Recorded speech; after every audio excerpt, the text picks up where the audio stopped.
So guys, in this video we are going to talk about this basics of burp suite, and also we will look at this manual splattering. Of course, this manual splattering is not very different topic. First, let me go to Firefox and set up this proxy to the burp. So we have installed this Foxy proxy from the previous video, and I have just turned on this connection to the burp. As you can see here, let me click on this intercept off. So what this intercept means is, if intercept is on, the browser request will be displayed here, and you can edit as like you want, and then you can send it to the web server. So let me show you. So let me click on this JNTUH. This is a local college in my state. So now the page won't load because the request has been captured by our burp suite, because the intercept is on. What you can do is, you can forward this request to the destination, or you can drop this request. Drop means deleting the request, and you can also open it in browser. Let me click on this forward, and it will ask so many requests because it's Google. So simply you can click all the forward, and you can see the page will be loaded here. So okay, we need to, I think that's it. So still it's not loading.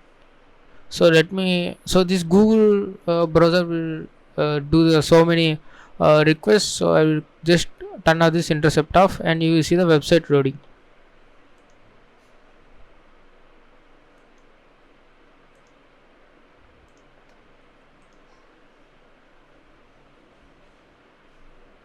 Okay, I don't know why I'm not getting the websites. So okay, let me Google open in a new tab. All right.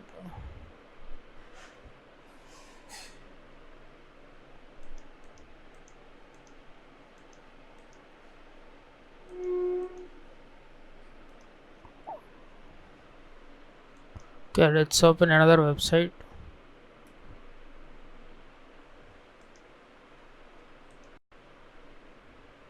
Okay, that website is not working. Now let's see the TryHackMe website, and there you go. Here in the HTTP history tab, you can see the history of the web requests. You can sort it using the time also. As you can see, if you sort this time, the most recent request will be on the up. So after getting the TryHackMe request, it also got some fonts and other content from other websites.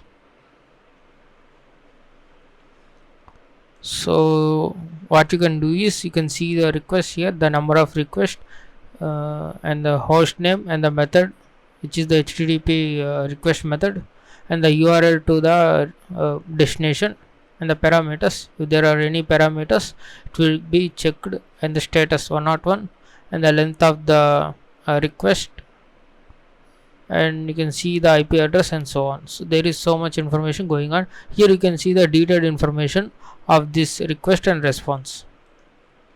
So you can see get request to the socket.io, host, user agent, accept encoding, accept language, etc. And there is also cookie information about my session, and also there is a response which we got from the TryHackMe. And so this is the request and response. You can watch it for every request, every HTTP packet we send. So it's a TryHackMe, and you can see the request and the response. So you can also capture the request, and you can modify these headers.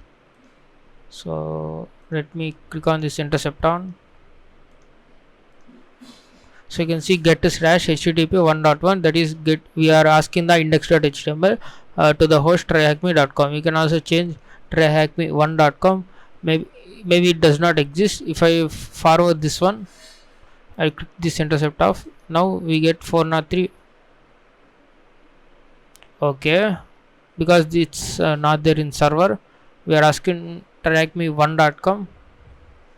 So let me click on this. So now we got the correct page. So I just manipulated this domain name to just show you that we can edit the request and the response. If you go to HTTP history, you can see there is a tryhackme1.com. Okay, where is this one?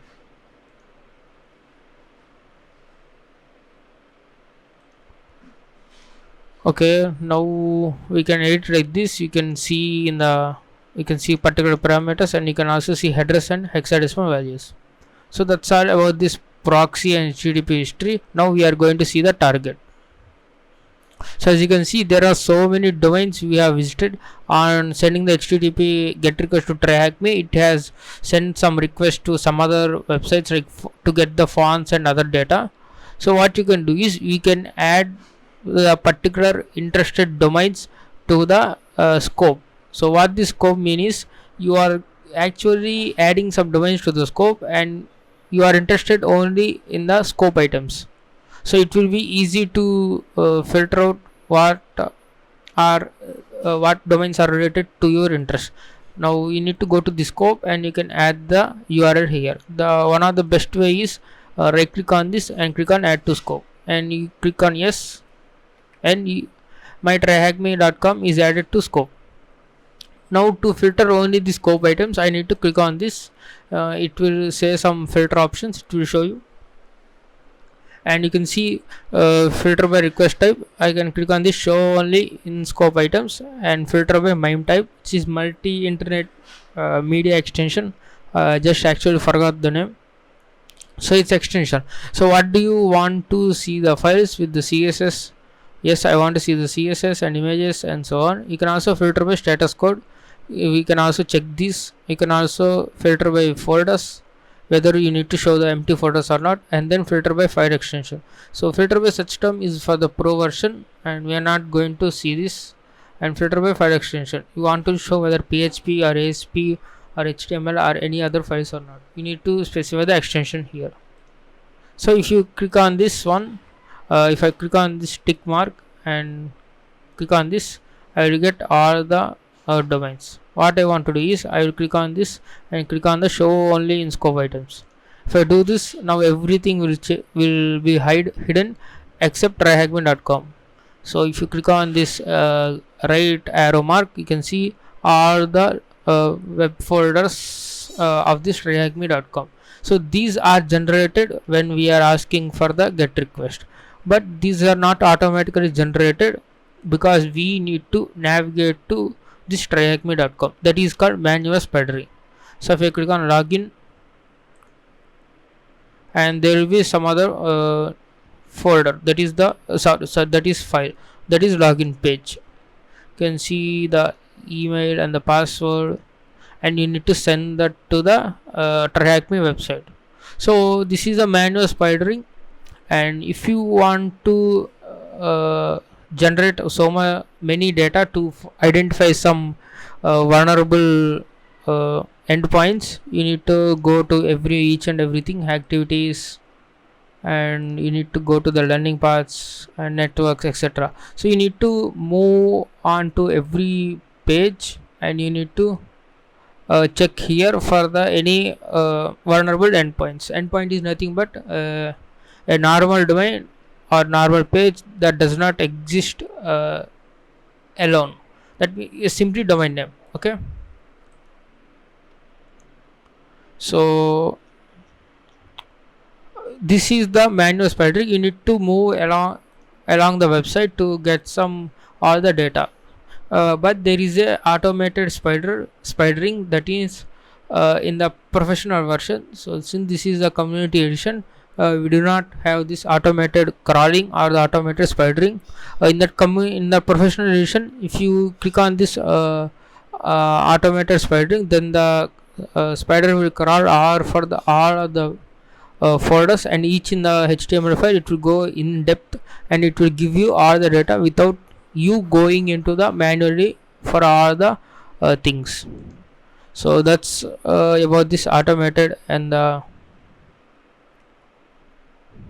that's about this automated spidering and manual spidering. Okay, but since we are using this community version, I'm showing you the this one manual spidering. So pretty much you can identify the request and responses here, and you can find any vulnerable endpoints over there. So you can also see the issue definitions. We have the all the web vulnerabilities here, and you can see the description over here. If you type this SQL injection and OS command injection, you can see the respective uh, description and also the links for their vulnerabilities, previous vulnerabilities of the softwares. So that's all about this manual spreading.